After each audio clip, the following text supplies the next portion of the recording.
every single tournament, you should be getting a good W key game in, especially when you're playing duos. And it's almost essential to get this in order to place top 50 in these events. So in this video, I'm going to be breaking down my thought process as well as how I play with my teammate SSJ, who in my opinion is one of the most underrated controller players out there. We will cover off on the strategy, off spawn, rotations, and endgame. Now our goal in our key game is to get at least a 10 elimination win, and that will propel us up into the highest ELO. And I'm going to show you inside my mind so you can add this to your gameplay with your duo. As we hop into the gameplay, shout out to Angrily for the very kind words on my most recent video. If you guys want to be featured in my next video, please leave a comment down below. Okay, so we land in kind of this mid-map spot. So as I'm gliding in, I'm looking for teams around me. I'm looking to see also if Forecast Tower spawns outside of Snooty. That's part of our game plan. We want to try and play for that if it's there. And then as I'm landing, I'm thinking about, do I have good fighting loot that I can go and keep people with right away? SSJ and I know what each other like to carry, so we call that out as we're looting. So I encourage you to develop a plan with your duo before you even load into the game about what each other like to carry.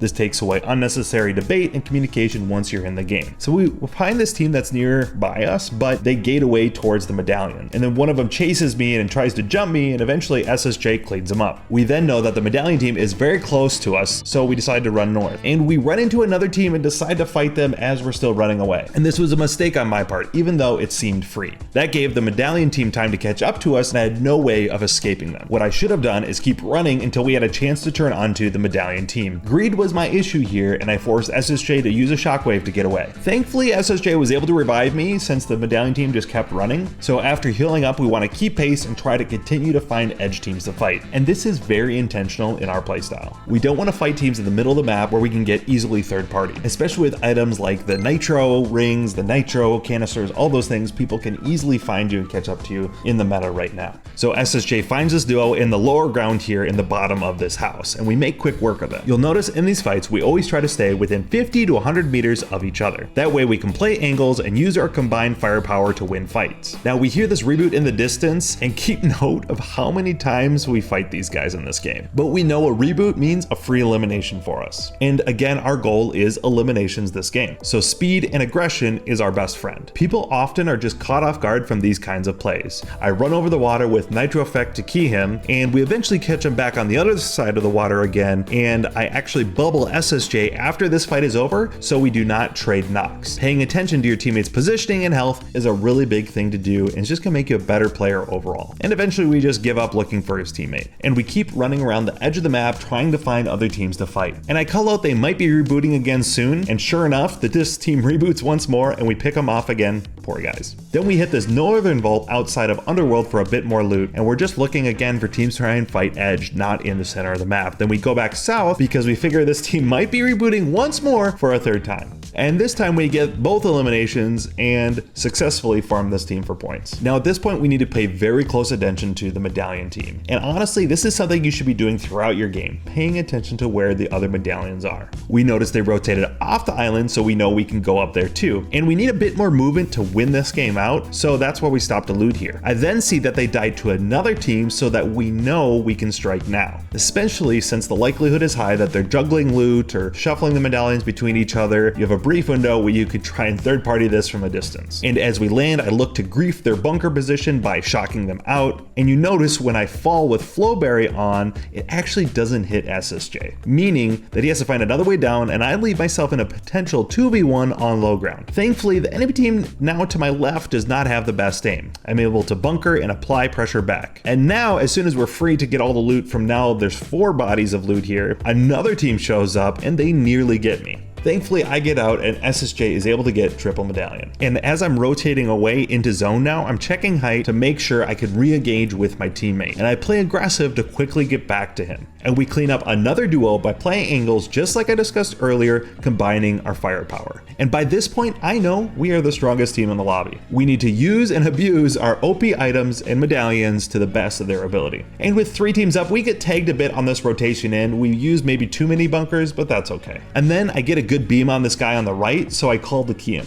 Then as I rotate back in towards zone, I know I'm not totally in yet where I eliminated him. And since I know I'm not in zone yet, I throw a bunker ahead towards the second teammate that we now have to fight. This was intentionally thrown at my opponent far ahead of me, that way I could move towards zone and break his line of sight on me. And now we're free to play our old bunkers and hold the position that we know is clear and in zone. Now we took a quick look at how many teams were alive. We see there's one duo left, so we spray them out and apply pressure on their bunker. And during this, I drop SSJ the shield medallion. That way he can get up to 75 shield. That may seem like a small detail, but the little things really add up in the long run. And then SSJ is able to clean up 2 more eliminations on the right side of zone while I hold our original position. And sure enough, the last guy tries to make a play on me. I hit him for quite a bit on his way in, and I play the opposite side of the bunker while SSJ goes in after him. That way I'm minimizing the potential damage from my opponent and letting SSJ get to work. I truly hope this video helped you learn how to W key together as a duo in zero build tournaments. If you could please like and subscribe if you're not already, and we'll see you in the next video.